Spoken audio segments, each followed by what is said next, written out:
radio station, but it is Friday here on Good Things. So we got Tanya in the house to talk movies. Welcome, Tanya.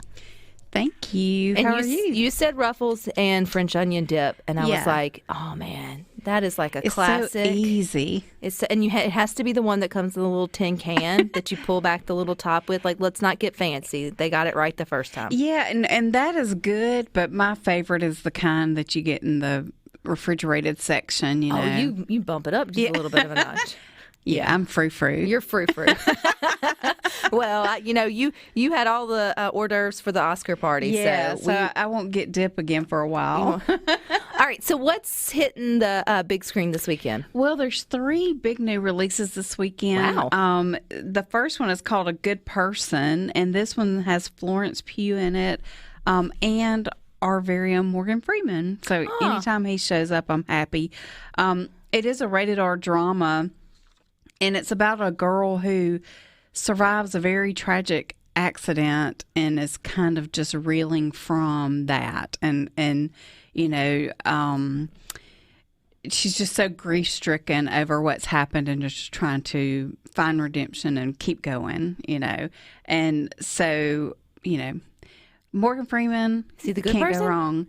I don't know. I haven't seen it yet. I was like, he can't not be, right? Like, he was God. Like, you can't. Yeah.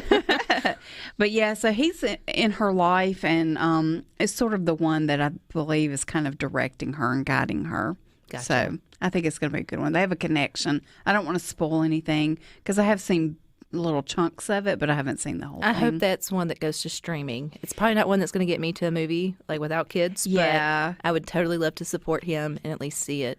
Yeah, and it's like I'm starting to, you know, I'm all for going to the theater, and I want you to go to the theater to see movies, but I kind of got spoiled being able to watch them at home, especially right now, you know, and I know you're going through the same thing where you've got kids going in every direction and you've got to be 4 places at the same time. It's really hard at this time of year for me to get to the theater, so I do miss all those streaming options. For me, it's the options. Like, to be super picky with your time when you don't have kids, it's like, is this worthy of the 3 or 4 hours? Yeah, instead of seeing everything, you have to narrow it down for sure. And then the other new release is the other one that is not going to be number 1. I guess that's what I should say. It's The Last King, and this is a good one for those of you who really just like to watch good performances. It's going to be a good one. I don't think we'll see it come Oscar time, but it is. You know, a very strong cast.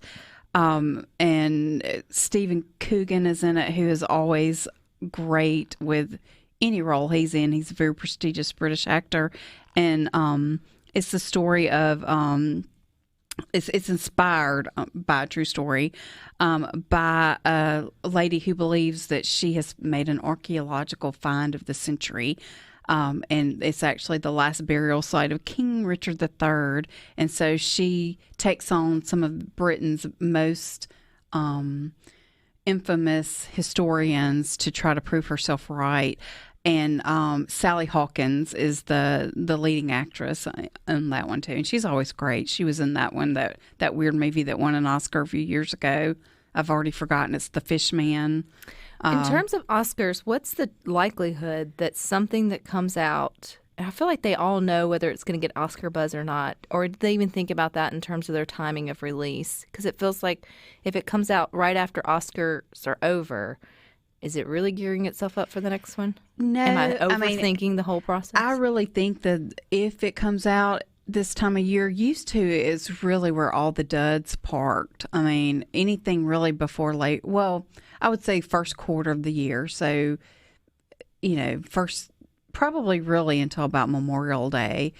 That just meant that the studio really wasn't going to back it up come Oscar time. But I'm sure some things have come through. But yeah, it's like, and especially right now with the pandemic, with release dates being all messed up, you probably can see it more right now. Like, I'm thinking Everything Everywhere All at Once maybe even was released about this time last year. And who knew what was going to happen with it. But yeah, I think it's definitely strategic. You wonder if it would have been released under normal circumstances, would it would have had the same. Yeah. You just never Timing know. is everything. Timing is everything. It was a story that just resonated with people, and you had to get to this place in time for that to happen. So who knows? But I think there is a lot of planning and thought behind a lot of that. But the big release this weekend is John Wick Chapter 4. This one will definitely come out on top, no doubt about it. Speaking of, Shazam did not do well. Really? I really thought that it probably wouldn't do as well as some other big movies like that.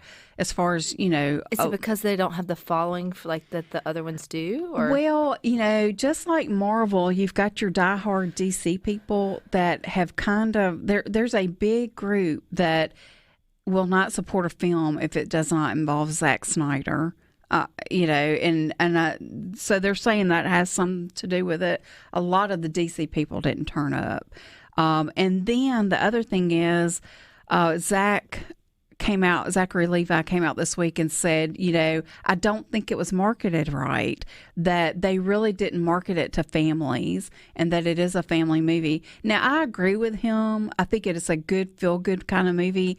But like I said last week, there were a couple of really scary scenes. So family, if you have older kids, young, I don't know, I would say maybe 10 and up, something like that. Based on your own child, you've got to make that decision. But there's no way I would take like a 6 or 7 year old. Right. To me, it's just a little bit scary. But not all kids are the same, so it may not bother some like it would have mine at that age. And then probably parents don't necessarily want to go see something they don't know necessarily about, where you would, like, you feel like you're connected to the Marvel universe a little bit deeper. Yeah. And as we know, DC has just kind of been scattered all this time. But they're trying to right that wrong. And so maybe, that was the last of the old DC releases. So maybe things will change, but I'm disappointed. And, as we talked about him last week, Zachary's such a good guy. It's like I really want him to be successful, which he is, even if the film doesn't do well. Maybe it'll do better in streaming. Well, that, and you still have lots of other countries. And, it did make $35 million, which is not shabby, It just didn't blow it out of the water. Yeah, it just didn't do what they anticipated. So John Wick, he still hadn't died. He's still... He has not. How many lives does he have? Him and Puss in Boots should go do a movie together. Yeah, and Keanu has gone on record and said as long as they're making the movies, he's there. So it could go on forever. The series. There is a spinoff called Ballerina, I think.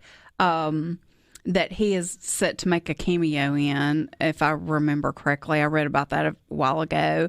But yeah, so this one. John is in New York City, plotting his revenge on the High Table, which is the group of bad guys. Is that who killed his dog in the first or second one? No. I'm not sure. Mine says no. Okay. I was devastated. Yeah.